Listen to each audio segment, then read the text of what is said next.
Hey guys, and welcome to a brand new video here on FPL Now. Today we're going to be going over one of the best drafts that contain both Haaland and Salah for Game Week 1. So if you're excited for the video, drop a like down below, leave a comment. Are you thinking of bringing both of these assets into your team? Subscribe if you're brand new, and let's get into the video.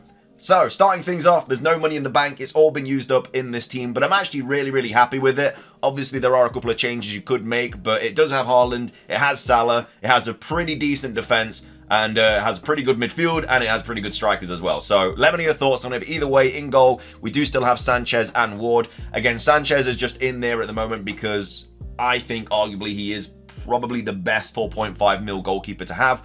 Of course, there are rumours that Chelsea are going to sign another goalkeeper. If that's the case and Sanchez isn't the number one, then obviously you will, bring in one of the other 4.5 mil goalkeepers, whether that be a Henderson, whether that be somebody else that, like I say, is around that price point. But as of right now, I think that Sanchez is the best option. City at home isn't the greatest fixture to start off with, but after that, a sea of green fixtures: Wolves, Palace, Bournemouth, West Ham, Brighton and Forest.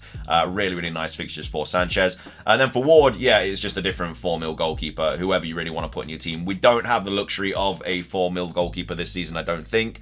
Until we get that information, we're just going to have a random one. Of course, if you wanted to, you could go 2 4.5 mil goalkeepers. You just have to downgrade someone else in your team, which I don't think is worth it. I think goalkeepers are going to be the least of your worries this season. I think you just pick one and then you just play them every week, and then sometimes they might get you a couple of points. Most of the time they probably won't. The BPS is not going to be in favor of them anymore, especially even if they save a penalty. Like if they saved a penalty in last season, it would have probably been 3 bonus. Now it's just not even that. If they concede, it's -4. It just isn't really going well for defenders and goalkeepers. But that's why I think you just should probably spend the bare minimum on them. Obviously there are other options like Raya and stuff that are good goalkeepers and will probably fetch you a decent amount of points. But for me, I feel like it's much more worth it to have that money outfield than in the goal.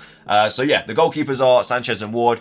At the back, we have Konza, Livramento, Mykolenko, Saliba, and Gvardiol. So as I say, quite a strong back line here. There's no 4 mil defenders. You could obviously have that if you wanted to. You could downgrade a Konza or a Livramento or a Mykolenko to a Johnson or a Faze or someone like that to save that extra 0.5.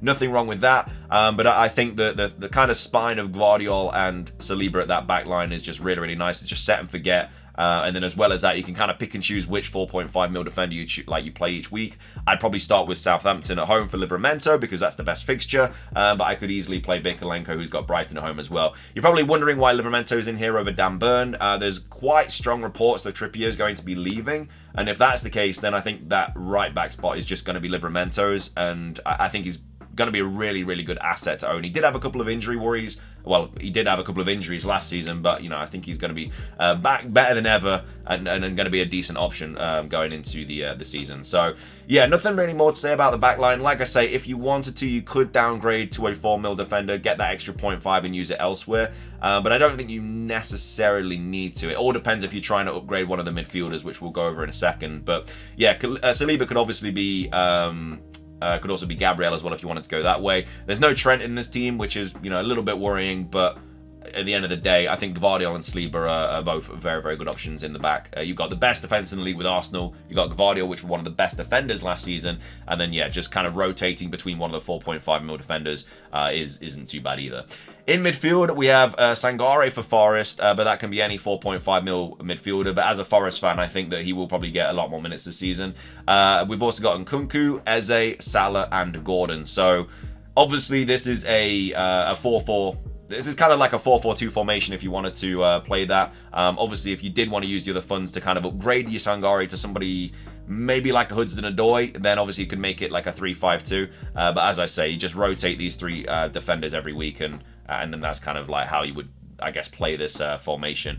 But yeah, Nkunku's in here. I mean, 6.5 mil, I think he's going to be one of the best FPL assets to own this season. Obviously, I've been on the Palmer train all the time, but Nkunku now, the manager's spoken very highly of him, said that he can play basically anywhere. I don't think he's going to be on penalties. I think Palmer's still going to be on penalties. He is still the talisman and everything like that. But for like 4 mil cheaper, Nkunku should be getting 90 minutes every game. If he can stay injury-free, then he's going to be such a good asset. And having somebody like that just allows you to bring in a Salah and a Haaland. So I really, really like Nkunku as an option this season. I've also gone Eze as well. He's only 7 mil. Again, Crystal Palace really, really finished last season strong. He's on penalties. I know they've lost Elise, but I don't think that'll kind of hinder Eze too much. I still think he's going to be a really good option to have.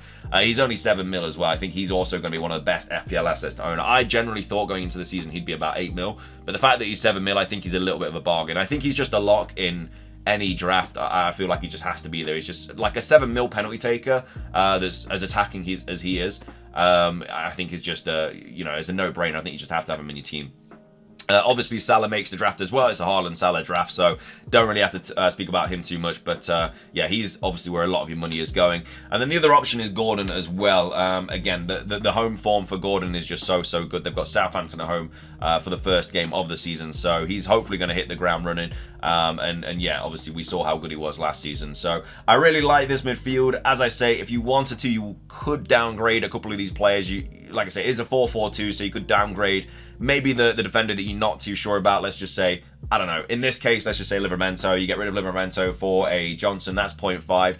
You can always downgrade one of Saliba or Gvardiol as well to a different 4.5 mil defender as well. If you did that, that would save you an extra 1.5, so that'd be 2 mil between them. And then you could use that 2 mil to upgrade somebody else, maybe like a Gordon to a Saka, because Saka, I do believe, is only 9.5. Let me just check that before I make a fool of myself. No, Saka is 10 actually, so you'd have to downgrade somebody else as well.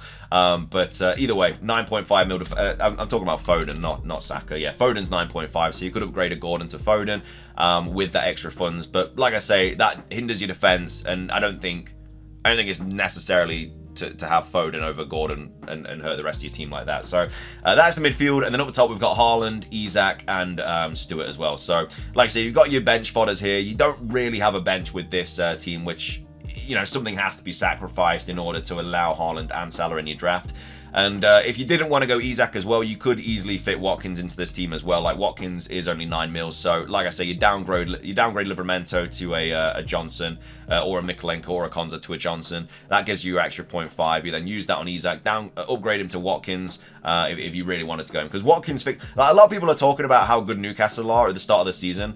The fixtures, they're all right, but I don't think they're as good as people are making it out to be. Like, they've got Spurs at home, they've got City as well in game week 6, whereas the Villa fixtures are so good. Like, after Arsenal at home, they have 2 promoted teams in the next, like, the 4 game weeks after that. It's just a sea of green, really. So I really don't mind having a couple of Villa players at all. Obviously, with Douglas Luiz going, we'll have to see how that impacts the team and stuff, because he was so good for them last season. But I think Watkins should still be fine. I don't think it's going to hinder him too much. But like I say, that is a 0.5 difference. But with Isak, he's definitely going to play because Wilson's out at the start of the season. And as well as that, he's on penalties, which Watkins probably isn't going to be. He might be, but I'd much rather expect it to be like John McGinn or somebody like that.